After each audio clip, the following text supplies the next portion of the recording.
Benvinguts al canal d'Estimem els arbres.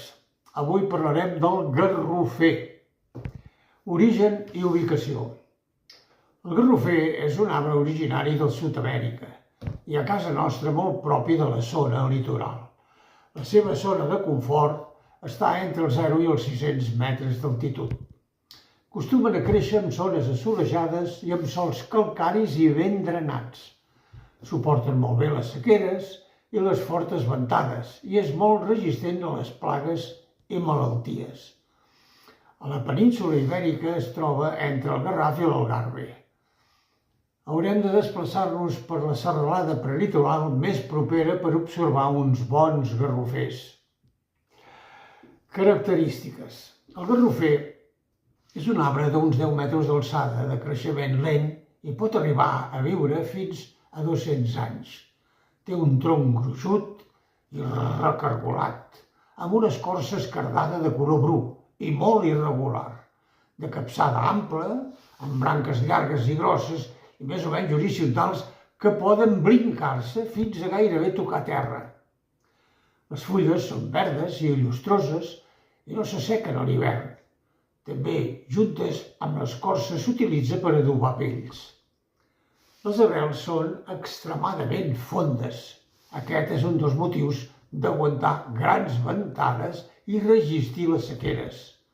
El seu fruit, anomenat garrofa o garrova, és un llegum de forma entre linear i el·líptica, recta o corba, de 5 a 25 centímetres de longitud, amb cares planes i d'un color terrós fosc i lluent, i que un cop madur assoleix un color marró fosc, gairebé negre.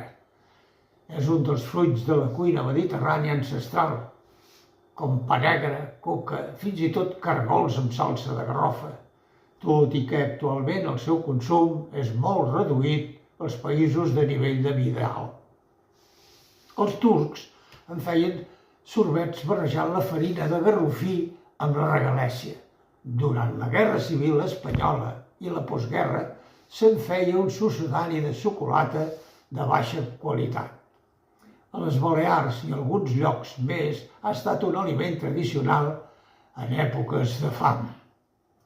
En l'actualitat la farina de garrofa es ven en botigues de dietètica, com a base de preparats d'aliments. Un altre món important de la seva utilització és com a aliment del bestiar, bé directament pasturant a terra, porcs i ovelles, o capolada i separada del pinyol, pels cavalls. Qui no ha tingut la satisfacció de donar a mà una garrofa a un cavall o un ruc català, després de provar-la primer al seu gust, esclar. Bé, parlem de la fusta.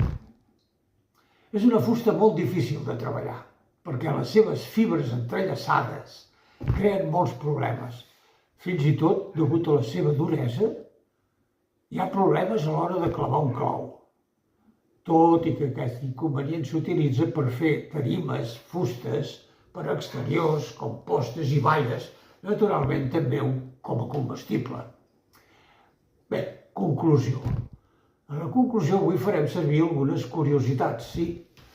Les llavors del seu fruit són de pes força uniforme, al voltant de 0,2 grams de cadascuna. S'utilitzaven a l'antiguitat per pesar joies i gemmes i del seu nom en grec antic, keration, prové el nom quirat, mesura encara avui vigent en joieria. També es diu que la garrofa la consumia Sant Joan Baptista.